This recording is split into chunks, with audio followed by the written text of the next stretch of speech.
Welcome to Museum Insider. I'm Barbara Pratt, Museum Educator for Public Programming at Munson. Today I'm joined by Dr. Paul Schweizer, Scholar and Director Emeritus of Munson, and Dr. Elizabeth Welch, Associate Curator of American Art at Munson.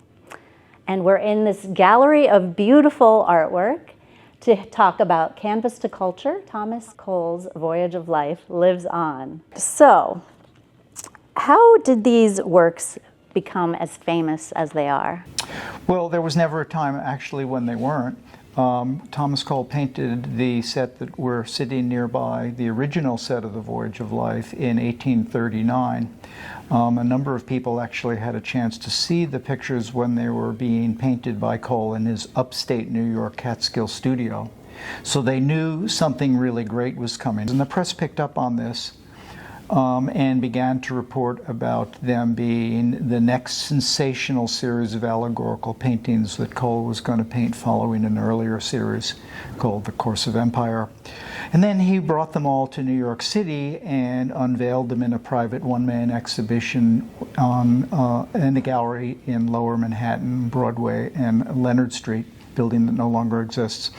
And the public went wild. They absolutely loved the pictures, not only because of the meaningfulness of a series of pictures that have to do with the four stages of life, but also because the theme of the series, which has to do with the Christian notion of salvation, resonated profoundly with the sensibilities of the American public, particularly Christian American public in the United States at that particular time. So just so I understand, they were actually commissioned, though, by an individual. Yes, they were. And so was that unusual to, you know, I'm commissioning this painting and then all of a sudden the public has access to it? This is a good question. Cole knew that to paint four very large pictures, in fact larger than any of the canvases that he had ever painted up to that time, he couldn't do it on speculation. It was going to take him longer than a year to paint the four pictures, and like all of us, he needed to make a living, so he had the idea for the pictures for a very long time, and then spent a goodly amount of time finding the appropriate patron. Money and art go together, and he was able to convince a man by the name of Samuel Ward, who was a preeminent banker in the United States from the investment firm of Prime, Ward, and King. Ward was building an art collection, and through the various social connections that Cole managed to create, he insinuated himself towards attention and convinced Ward, who was a very devout man himself, that this is a series that would then be worthwhile. So unfortunately, Samuel Ward died before the pictures were completed. Cole was devastated by this news, but he had a contract, and the executors of Samuel Ward's estate abided by the terms of that contract, which was a $5,000 payment.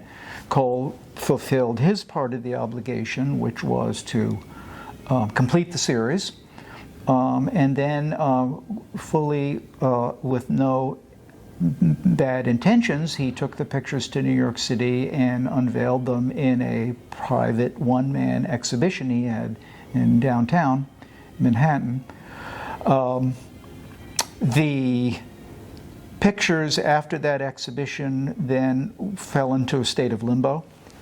It was a question about whether they would remain in the Ward estate or be sold off. He got into a legal dispute with the executor of the estate, and when he took the $5,000 that he earned from the commission, and it was his great ambition to go back to Italy to study the great art in Europe, he made tracings of the pictures and decided to paint a second set. And he brought the second set back, and then for the next couple of years exhibited the second set before that set, which is now at the National Gallery, were sold to a collector in Cincinnati. Okay. Well, I'm looking at this stunning engraving, and I'm wondering what part of the process was that? So I'll flash forward for a second.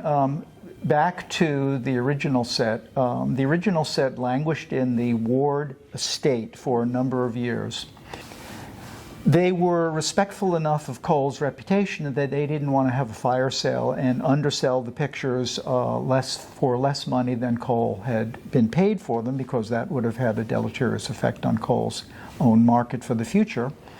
And they loaned them here, they loaned them there, and come to find out then, because of some family connections, there was this extraordinarily enterprising organization called the American Art Union, which relatives of Samuel Ward's family were executive members of.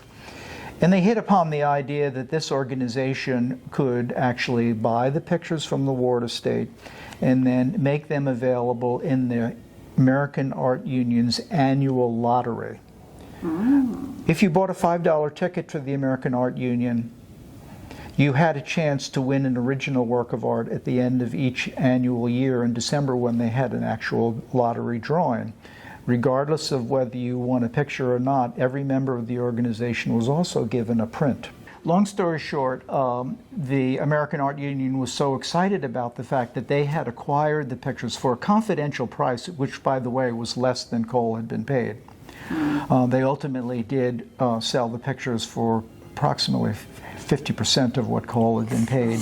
So they put the pictures up for a lottery in the December '48 lottery, and a Binghamton, New York newspaper printer, a man by the name of Mr. Pratt, won the pictures in the lottery. He didn't really care for them. He just didn't actually know what to do with them, and he ultimately sold them to an extraordinarily interesting and fascinating man who deserves a great deal more attention that he's received so far in history, a man by the name of Gorham D. Abbott, who was a cleric by profession. He was a Presbyterian minister who was but an educator by daily activity. So he thought that these pictures by the Voyage of Life would be a perfect supplement to the type of didactic education, because they talk about one's voyage through life and leading to a Christian salvation. And they hung for many, many, many years at the Spengler Institute in Washington Square in New York City, until he went bankrupt during the Civil War. So he sold the pictures to the most prominent mid-19th century collector in America, which is a man by William T. Johnston, who was the original founder of the Metropolitan, the first president of the Metropolitan Museum. And they remained there, except for occasional loans to the Metropolitan Museum, until Johnston sold the pictures, when he too went bankrupt in 1876, leading to one of the most famous art sales in the 19th century. Enter now a third prominent collector, a railroad magnate, Henry Plant, and he and his new his age recently married wife, Margaret Plant, on a lark went to the Johnston sale and bought these pictures, not for a great deal amount of money, and then installed them in his very fashionable Fifth Avenue townhouse just several blocks down from the Vanderbilt mansions, where they hung for the next 30 years. So when did the idea and how did this idea for this particular exhibition develop? I have to give Anna D'Ambrosio a great deal of credit for this, and she said, you know, Paul, we really should do some type of valedictorian exhibition for your departure and all the rest of that. And I said, you know, I've been thinking a lot about the Voyage of Life, and for 30 years as director I've been gathering up papers and everything, and what the very modest show I did in 1985. And she said, well, let's do a Cole show. And I remember these words distinctly. I said, there would be nothing I'd like better. Packed up all my things, relocated in a different part of the country with all my notes and projects, and that led to an exhibition which then we toured throughout the nation in 2014. First time these paintings went west of the Allegheny Mountains and took them to St. Louis and et cetera, et cetera. It was a wonderful show. Then when there was a change in leadership, of course, from Dr. Stevert Harrison, and then of course now from Elizabeth, to be able to bring the project to the point we are today with round two. So Elizabeth, you figured mightily into the design of this exhibition. I was really lucky to basically have the pressure off on the research, amazing researcher here, and on the writing. And I got to focus on design, which is something that I really enjoy. These are beautiful paintings, and this was my first opportunity to think about how to present them, and to do it in this kind of grand way and show off these paintings, these 4 paintings that are surrounding me right now, are really the beginning of something, not the end. The design really comes directly out of Paul's scholarship, because he does this amazing thing in his work of demonstrating very clearly through that lottery how those 19,000, is that right? 19,000. 19,000 copies of those smiley prints were produced, and they go all over the world. Right. So without that story, the story of reproduction, of mechanical reproduction later through photography and through film, the paintings expand. From 4 to several hundred, and we have a small selection in this gallery, really, of the hundreds that exist. But what I love about that as a historian is how easy it is to demonstrate that physically through the objects. I shouldn't say easy. How interesting it is to demonstrate that through the objects in all sorts of different media, to show our visitors at Munson, of course, our amazing coal paintings, our amazing academic paintings by people that we've borrowed from other institutions, by people like Cropsey, and in our collection, the Duncanson Veil of Cashmere, which we were really thrilled to bring to the collection last year. But also borrowing less academic, more sometimes folk influenced, or even amateur, we could say, people who have less training, copying these paintings because they really were the most famous paintings. But then, Elizabeth, do you want to talk a little bit about some of the other materials that you included that really continue to bring this idea forward? Sure. Well, to continue to give kudos where kudos are due, Paul, throughout his career, really did a fabulous job of picking up these very important prints over time. So we have an amazing first edition of the Smiley prints, right? So Smiley is the one who made the engravings for the American Art Union that were distributed. But then Gorham D. Abbott, who we were talking about earlier, rehired Smiley to make more copies. So we have, again, a multiplication, and because my predecessor, Paul, collected these materials, we can show the first and then the 4. And then as you proceed down the gallery, we have manual copies, so hand-painted and hand-drawn in pastel, on sandpaper, oil paints, of course. And we also have mechanical reproductions, so very early carte de visite photographs, which I was fascinated to learn the Munson founding family had collected themselves. And in fact, they had entered the lottery to try to win these paintings. They didn't win them. They didn't win.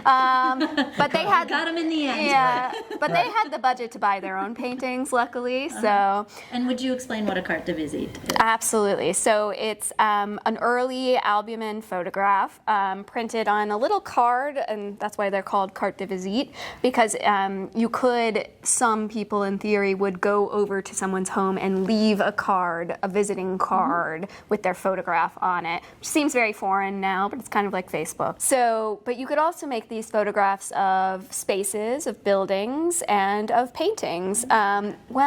Not really paintings is the thing, because photography at this period didn't have the capacity to reproduce the beautiful color tones you see in our paintings here. So the photographs are actually of the Smiley prints. You would think they'd be of the paintings, but nope, they're of the prints. So we have those on display, as well as many amazing books with illustrations. Because these things were so popular, they showed up in all sorts of prints, including an amazing and kind of ridiculous ad for cough medicine, for patent cough medicine, the new Voyage of Life. So this is to say there's a lot of different material, and people should come see it. People should really. come see it or pick up the book, which is really well illustrated and designed by our Pratt professor, Leah McDonald. And this is the book we're talking about. Thomas Cole's Voyage of Life lives on. It's actually a 2-volume set, and you can get it at the museum store and find even more interesting facts about this. But I think one important question here is, how did we get these 4 paintings? How, we've talked about, you sort of stopped at the plants, I believe, and so then what happened that Munson was able to acquire these paintings in 1955? It's a good story. It's really a story about the history of Munson Williams as well as the history of the pictures themselves. Mrs. Plant donated the pictures at the very end of her life to St. Luke's Hospital in New York City, an organization to which she was closely associated and was a major patroness. She gave the pictures as ornaments for the private patient pavilion, and they remained in the corridors of the hospital through the 1920s and then the 1930s. And as the hospital became more aligned with modern practices, as we know hospitals today, they began to wonder more and more, and as the memory of Mrs. Plant faded, what they were doing with these, which one in a while of intrepid art historians would make their way to the hospital corridors at St. Luke's Hospital and knock on the door and say, "Can I see these Cole paintings?" But long story short, there was a hospital administrator who in the 1950s made the executive decision that they needed to get out of the Thomas Cole ownership business. And he started soliciting to the more obvious institutions in the United States. I'm guessing there was a conversation with the Metropolitan Museum of Art, which would have been the obvious choice. I've never been able to find that correspondence, if it exists, but I can't believe but that it didn't take place. And he wrote to the Newark Museum in New Jersey. They had a space problem. Their pictures were too big, which is another really important issue with these paintings. And then he talked to the Detroit Art Institute. They wanted to purchase only one of the pictures. And interestingly, the picture they wanted to purchase was the manhood picture. But long story short, after that, and the Detroit Institute, and thankfully, the St. Luke's Hospital agreed not to sell the pictures individually, so they remain intact. We, at that time, the Munson Williams Proctor Institute, and its original name, was just emerging from its former private life into a public institution. We became public, remember, in 1935. We existed in the form of one house and a bunch of buildings in the back here. The hospital administrator wrote to the then director, Harris Pryor, and said, "We know you're building a collection. We were buying amazing pictures at that particular time. That's the year when we bought our Mondrians and our Kandinskys, and so we were extraordinarily aggressive. The trustees were extraordinarily insightful about spending a good amount of money on the right pictures." And he didn't pay 20, did he? He then renegotiated with the hospital and said, "Well, yes, but they need conservation, so we're not sure we can pay $20,000. We'll pay 19." Because they had been examined by the country's leading art conservators at that time, a couple by the name of Mr. and Mrs. Keck, who had their conservation studio in Brooklyn Museum at that time. And Keck said, yes, each picture is going to need a little bit amount of work, cleaning and the like, but they're actually in pristine condition. So why do you think, even, if you don't identify as Christian, no matter how you identify, these seem to appeal to all ages? And what would you say is the reason? Do you want to go first? Okay. You go first and then I'll go. Okay. It's a universal idea. I came to this museum and I think I identified with that picture. And in fact, somewhere in the archives, it was sort of a private joke. I don't think I've told this to anybody before. Oh no! Wow. The publicity photo that was taken for me when the Utica Observer Dispatch announced my appointment. We set the picture up deliberately. I can't believe I'm saying this. So that I was standing in front of the adolescent in the boat, and in the publicity photo, the angel is going like this. Ah, presenting you. But anyway, so that was then, and I've watched myself evolve through these stages where sometimes when we had a particularly troubling event at the museum, I often identified with, of course, the manhood picture, and now I'm sort of tending over towards the last picture in the series. I mean, how could you not recognize how easy it is to identify with the 4 chapters of life? You can take Shakespeare's 7 if you want, but this works for me. And what do you say, Elizabeth? Well, so I think I have to give first credit to Cole himself, in that these are complicated pictures visually, but they're also incredibly accessible on purpose. Cole always wanted these to be understood, as Paul has talked about so eloquently in his various catalogs and publications. So he has the image, but he also has text that goes with it to try to help the 19th century viewers understand it. But I think even today, when someone who maybe spends less time looking at paintings than I do, when they come and look at these, they recognize that Cole wants them to understand, with or without that text. There's an accessibility built into Cole's design, the way he uses light, the way he frames the figures. These are ideas that are so baked into American culture, as you see walking down this gallery, that it really, for generations, was repeated. So I think Cole's accessibility, his desire to be understood, his frankly great capacity to paint, his just ability to put paint on the canvas in a really great way, and size.